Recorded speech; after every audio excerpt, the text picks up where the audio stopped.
ব্যক্তিগতভাবে এসছি। আমি যে রাজনৈতিক দলে আছি সেই রাজনৈতিক দলের হয়ে আসেনি।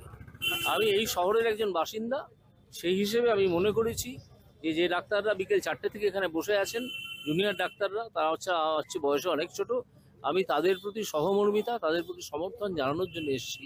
তারা কোনোভাবে ভুল বুঝেছেন যে তাদের সঙ্গে আমার আগে তো কোনো কমিউনিকেশন হয়নি যে আমি যাচ্ছি আমার ব্যক্তিগত সমর্থন সহমর্মিতা জানাতে।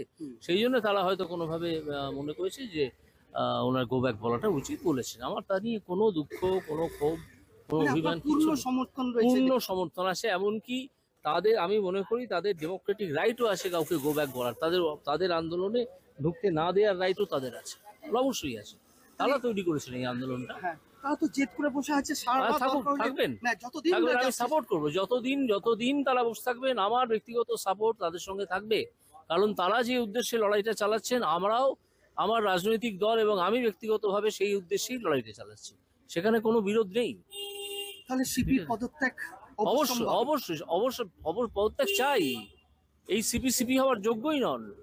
সিপির পদত্যাগ চাই, মুখ্যমন্ত্রীর পদত্যাগ চাই, মমতা ব্যানার্জির পদত্যাগ চাই। কোথাও একটু আশার আলো দেখছেন আজকে এই সন্দীপ ঘোষের অ্যারেস্টটা? এখনো না, এখনো আশার আলো দেখার মতো কোনো পরিস্থিতি তৈরি হয়নি। আগে সেরকম পরিস্থিতি আসুক, তখন আশার আলোর কথা ভাবা যাবে। মানে 5 তারিখের দিকে গোটা রাজ্যবাসী, 5 তারিখে কি হবে? একটা রিপোর্ট জমা হবে, সুপ্রিম কোর্ট কি করবে না করবে আমি এখনো জানি না। ঠিক আছে, সাধারণত সুপ্রিম কোর্ট এই ধরনের রিপোর্ট জমা হলে একটু সময় লাগে। সুপ্রিম কোর্ট রিপোর্টগুলো পড়ে তারপরে সেই নিয়ে আবার পরে একদিন হিয়ারিং হয়।